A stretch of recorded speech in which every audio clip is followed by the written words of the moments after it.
कोई ना, कोई ना,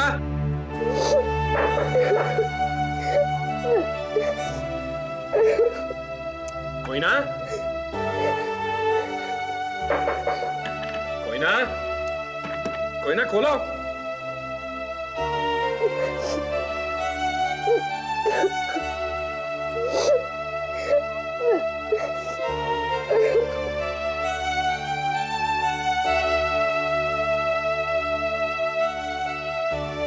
कोई ना,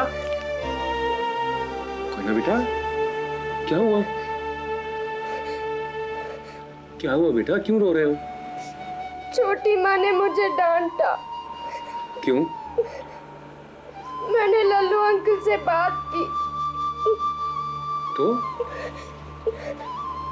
तो छोटी माँ ने मुझे लल्लू अंकल से बात करने से मना किया। अच्छा, फिर मैंने कहा। क्या कहा? मैंने कुछ नहीं कहा। आजकल मुझे छोटी माँ से कुछ कहना अच्छा नहीं लगता। बेटा, आजकल पता नहीं क्या हो गया है तुम्हें। छोटी माँ से पता नहीं कैसे बातें करने लग गई हो तुम। तुम तो छोटी माँ को बहुत प्यार करती थी, फिर क्या हुआ? जब वो मुझसे प्यार करती थी तो मैं भी करती थी। अब वो मुझसे प्यार नहीं करती। ऐसा क्यों कह रहे हो बेटा? अगर वो मुझसे प्यार करती तो उस दिन पिकनिक के लिए पैसे क्यों नहीं दिए? कोई ना बेटा, उस दिन मैंने तुझे बताया था ना, छोटी माँ ने पैसे मेज पर छोड़े थे जो तेरे स्कूल जाने के बाद मैंने देखे, और मैं पैसे लेकर स्कूल में आया था। वॉचमैन ने मुझे कहा कि बच्चे सारे चले गए पिकनिक पे। बेटा, सच बता रहा हूँ, इसमें छोटी माँ का कोई दोष नहीं है। तुम्हें बुखार हो गया था ना इसी बात को लेकर। कोई ना, कोई ना बेटा, मैं जानता हूं तुम क्यों रो रही है, लेकिन मैं पैसे लेकर स्कूल में आया था बेटा। बहुत देर हो चुकी थी। मत रो मेरे बेटे। कोई ना बेटा, बाबा पैसे लेकर आए थे, लेकिन वॉचमैन ने कहा कि पिकनिक की बस जा चुकी है। मुझे बहुत खराब लगा। मेरी सब सहेलियां यही पूछ रही थी कि तुम क्यों नहीं आ रही हो। फिर सब साथ में बैठकर बस में चली गई। मैं अकेली रह गई। छोटी माँ ने कल कहा था कि वो सुबह पैसे दे देंगे, नहीं दिया। नहीं बेटा, छोटी माँ पैसे यहाँ टेबल पर रख के गई थी। उन्हें याद था, मैंने देखे पैसे। फिर मैं स्कूल में लेकर पैसे आया तो देर हो चुकी थी। ये देख, ये देख, ये रहे पैसे। नहीं चाहिए, सब चले गए। कोई ना बेटा, ऐसे नहीं। बेटा, तुझे तो बुखार है।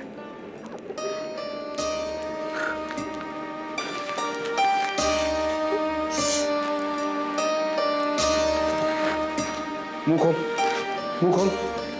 तेरा बदन तो इतना गर्म हो रहा है। हाँ, ठीक से, ठीक से, ठीक से अंदर आ। जबान के नीचे। हाँ, दिखा।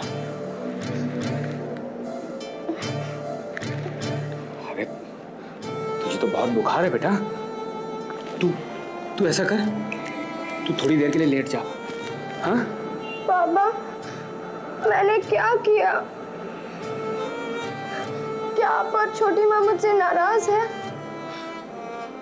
आजकल आप लोग मेरे साथ नहीं रहते हो। कोई ना बेटा, तू ऐसा क्यों सोचती है? हाँ? तुझे दिख नहीं रहा कितना सारा काम है हमारे पास? कितने सारे ऑर्डर हैं जो वक्त से पहले खत्म करके देने हैं। बेटा, ये सब करना पड़ेगा ना। बाबा, आज अब कहीं मत जाओ, मेरे साथ ही रहो। ठीक है, मैं कहीं नहीं जाऊंगा, तेरे साथ ही रहूंगा। अच्छा, मैं ऐसा करता हूँ, छोटी माँ को फोन करता हूँ, उससे कहता हूँ कि मैं कहीं नहीं जा रहा, आज मैं पूरा दिन कोयना के साथ रहने वाला हूँ।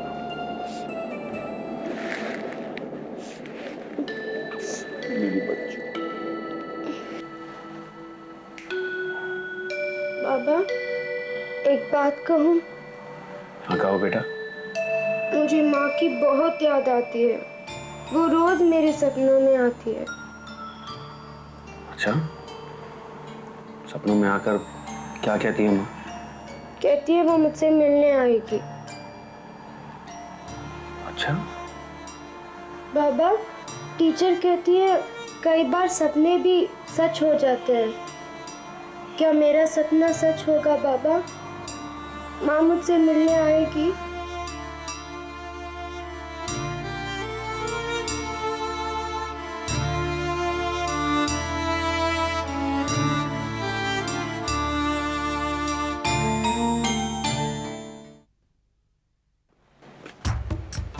हेलो, यहाँ क्या कर रहे हो? बेबी कुछ नहीं, वो दीपा को देख रहा था, कहीं जा रही है।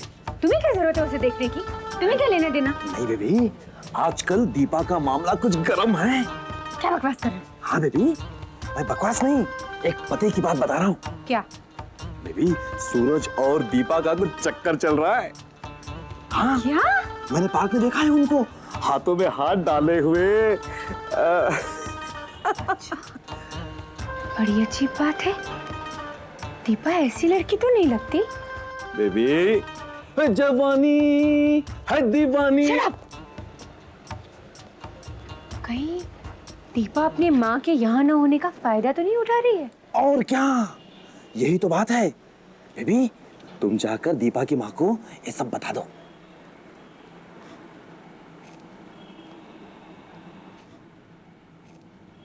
यार गुरु, मेरे को लगता है तेरे दिमाग को ओरन की जरूरत है।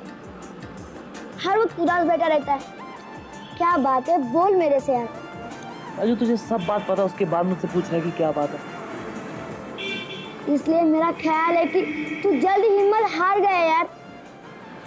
देख, समझ, प्यार की गाड़ी एक सेल पर स्टार्ट नहीं होती। तू दूसरा सेल मार के तो देख, फिर देख प्यार की गाड़ी कैसे स्टार्ट होती है। मैं बोल रहा हूँ ना। कोई फायदा नहीं है राजू, वो मुझसे अकेले में मिलने से डरती है यार। मैंने सोच लिया, मैं आज के बाद उसका पीछा नहीं करूंगा, बल्कि उस दिन का इंतजार करूंगा जब वो खुद मुझसे मिलने आएगी।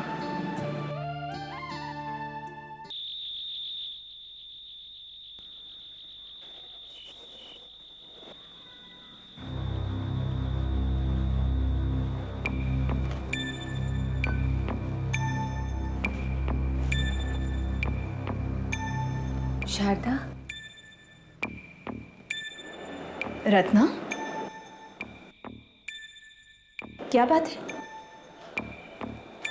सॉरी शारदा, मैं तुम्हें इतनी रात गए डिस्टर्ब नहीं करना चाहती थी। बल्कि मैंने शाम से कहा भी था कि सुबह बात कर लेंगे, लेकिन उसने कहा नहीं, अभी जाके मिल लो। क्यों? कोई काम था? मुझे कुछ ज़रूरी बात करनी थी शारदा। हाँ बोलो। शारदा, तुम्हें तो मालूम ही है कि किन हालात में मेरी शादी हुई, और तुम ये भी जानती हो कि किन हालात में मैं इस घर में आई। बल्कि मैं तो रातों रात बेघर हो गई थी। क्या हुआ कि इन सब हालातों की वजह से दुकान पर कई महीनों से मैं बिल्कुल ध्यान नहीं दे पाई, बल्कि बहुत नुकसान भी हो गया। इस वक्त तो हमारे पास बिल्कुल माल भी नहीं है बेचने के लिए। तो शारदा, मैं सोच रही थी कि मैं नए सिरे से दुकान का काम शुरू करूं। बल्कि हमने ये भी सोचा है कि दुकान का नाम बदलकर श्याम टेक्सटाइल्स रख लेंगे। अच्छा, ये तो बहुत ही अच्छी बात है। अच्छी बात तो है शारदा, लेकिन ये सब करने के लिए बहुत सारे पैसों की ज़रूरत है। उस सब का इंतज़ाम तो मैं फिर भी कर लूँगी, लेकिन मेरी समस्या तो उससे भी ज़्यादा बड़ी है शारदा। क्या है, लोन के लिए गारंटी देने वाला कोई नहीं मिल रहा है। पहले तो जब भी मुझे बैंक से कोई काम हुआ करता था तो वो फट से हो जाया करता था, क्योंकि बैंक के मैनेजर डैडी के बहुत अच्छे दोस्त थे। बल्कि मैंने बहुत सारे लोगों को लोन भी दिलवाया। उसमें से बहुत सारे लोगों को तो अब याद भी नहीं होगा। लेकिन अब जब से डैडी से संबंध बिगड़े हैं, मेरे लिए गारंटी देने वाला कोई भी नहीं है। इसलिए श्याम ने पूछने के लिए कहा है कि शारदा, क्या तुम लोन के लिए गारंटी दे सकोगी? हाँ, क्यों नहीं, मैं गारंटी दूंगी। इसमें परेशान होने की कोई बात नहीं है। तुम जब चाहो जहां चाहो मुझे ले जाकर मेरी गारंटी पर लोन ले सकते हो, ठीक है? शारदा, कितनी अजीब बात है ना। कभी कभी आपके अपने भी आपको बेगाना कर देते हैं, और कभी कभी अजनबी आशा दे देते हैं।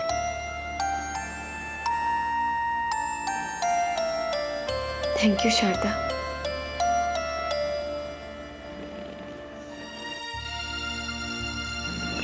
शारदा, मैं एक दिन तुम्हारे साथ बैठना चाहती हूँ, तुमसे ढेर सारी बातें करना चाहती हूँ। मैं जानना चाहती हूँ तुम कौन हो, तुम कैसे हमारी जिंदगी का हिस्सा बन गई।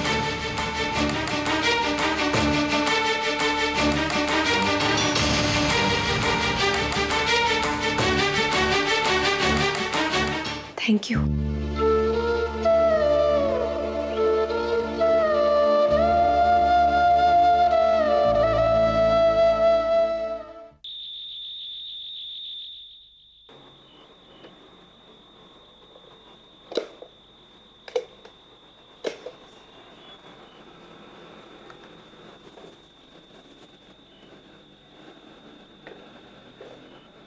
कोई ना, ये तुम हॉल में छोड़ आई, लो।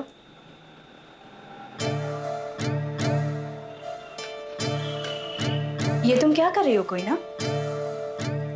मैं बोर हो रही हूँ, मेरा मन नहीं कर रहा है।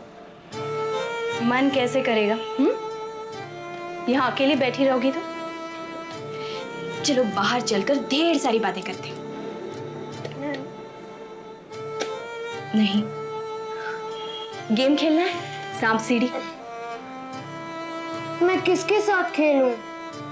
गीता तो सो गई। क्यों? मैं नहीं हूं, मेरे साथ खेलो।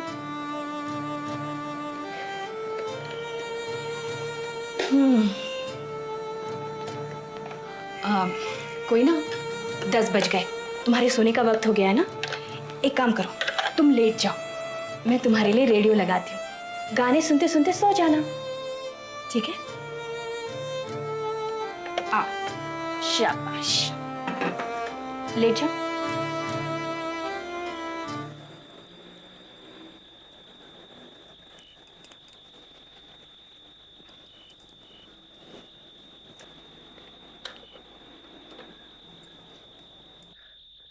ये है रेडियो सिटी FM 91। मनपसंद गीतों के प्रोग्राम में आप सबका स्वागत है। आज की पहली फरमाइश पेश की जा रही है प्यारी कोयना के लिए, उसकी छोटी माँ शारदा की तरफ से। तो पेश है प्यारी कोयना के लिए उसकी छोटी माँ की तरफ से ये प्यारा सा गीत।